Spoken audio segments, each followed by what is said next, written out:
Parce que la belote est le sport incontournable, tellement que des artisans spécialisés fabriquent toujours le matériel nécessaire pour y jouer. Pala ou Chistera, chacun sa spécialité, un point commun, le climat de la région est idéal à leur réalisation. Les explications de Sylvain Rocher.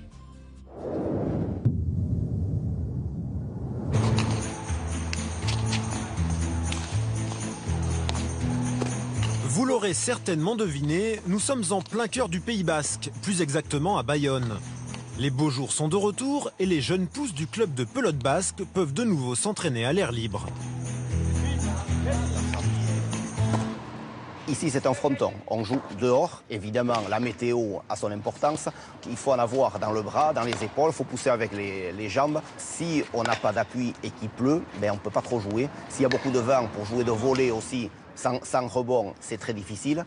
Donc, il faut des bonnes conditions. C'est pour ça que la pelote se joue en fronton l'été.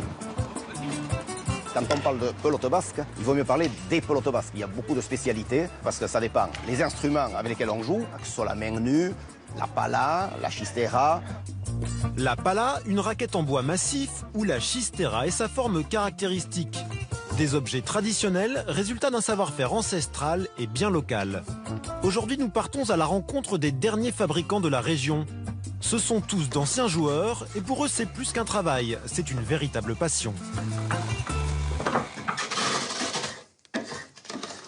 Nous ici on est une fabrique de chistera, on fabrique du chistera de A à Z. Un chistera c'est un assemblage de bois, donc de jeunes châtaigniers et d'osiers qu'on courbe, qu'on accroche, qu'on tisse. C'est un métier qu'on se transmet de père en fils, donc depuis 1887 exactement. Moi je suis la 3e génération et mon fils 4e génération. On est imprégné de ce métier. Jean-Pierre et son fils Peyo coupent leur bois au début de l'hiver. De jeunes châtaigniers qu'ils vont modeler ensuite à leur guise pour leur donner la courbure idéale. On essaie de le travailler quand il y a un temps un petit peu humide parce que le bois garde l'humidité et il est un peu plus caoutchouteux, on va dire. On peut lui donner la forme qu'on veut. C'est vrai que quand il fait trop sec, on essaie de le mouiller différemment. Donc on voit que c'est du bon bois parce qu'il est quand même assez élastique. Je travaille la courbure que le client m'a demandé. C'est un petit peu ouvert au niveau de la pointe. Et on voit en fonction de ce qu'il nous a demandé par rapport à ce tableau que nous avons là depuis 130 ans. Tous les joueurs, on les note sur des parchemins. Ce client-là, en l'occurrence, veut cette courbure-là. La chistera, c'est donc d'abord un cerceau en châtaignier. Et pour le reste, on utilise de fines lamelles d'osier, des éclisses. L'osier, c'est un arbuste qui vit dans l'humidité. Donc, automatiquement, c'est pour ça que nous avons une bassine pour assouplir, disons, les éclisses d'osier. Une fois l'osier assoupli, Jean-Pierre peut passer au tissage. Les éclisses s'entremêlent dans un véritable travail de vannerie. Alors, chistera, on veut dire en basque panier pour ramasser le raisin, le fruit. En français, on peut dire un, mais on peut dire une chistera. Parce qu'en basque, il n'y a pas de genre, il n'y a pas d'article.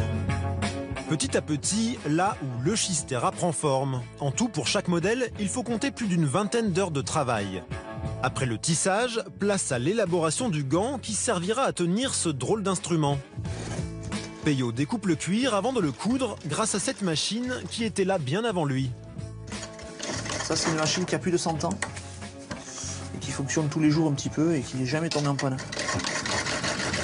On fixe le gant sur la structure en châtaignier et l'objet est prêt à être utilisé. Avant de réceptionner puis de projeter la pelote à près de 300 km/h, Peyo conseille d'humidifier la chistera. Juste pour lui donner sa souplesse naturelle et ça lui donne un petit peu plus de ressort et c'est vrai que dans certains endroits où l'été quand il fait très chaud, le matériel souffre.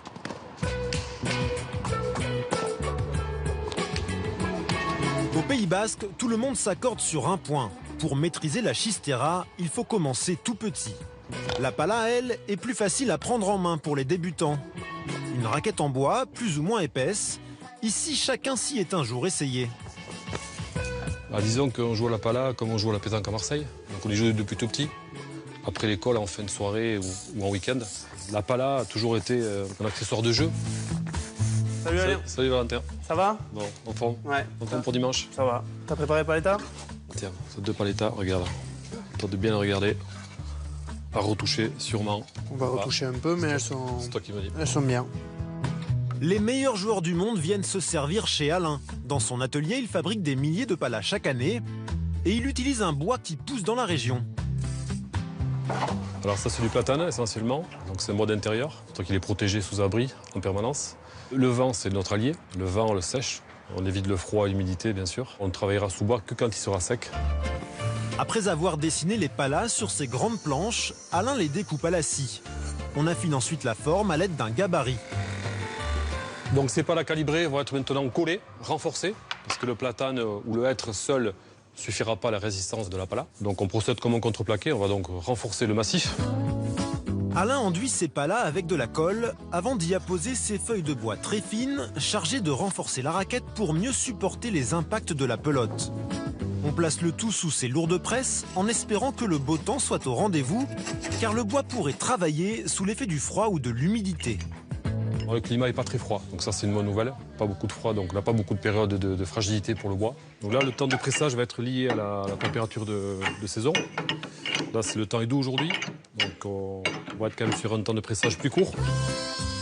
Il ne reste plus qu'à poncer nos palas avant de pouvoir en profiter. Chaque jour, Alain, Jean-Pierre et Peyo font vivre un savoir-faire ancestral. Au Pays Basque, tous les joueurs de pelote peuvent remercier ces artisans passionnés. Grâce à leur travail, ce sport bien local a encore de beaux jours devant lui. Je parlais bien sûr de la pelote basque. 13h17.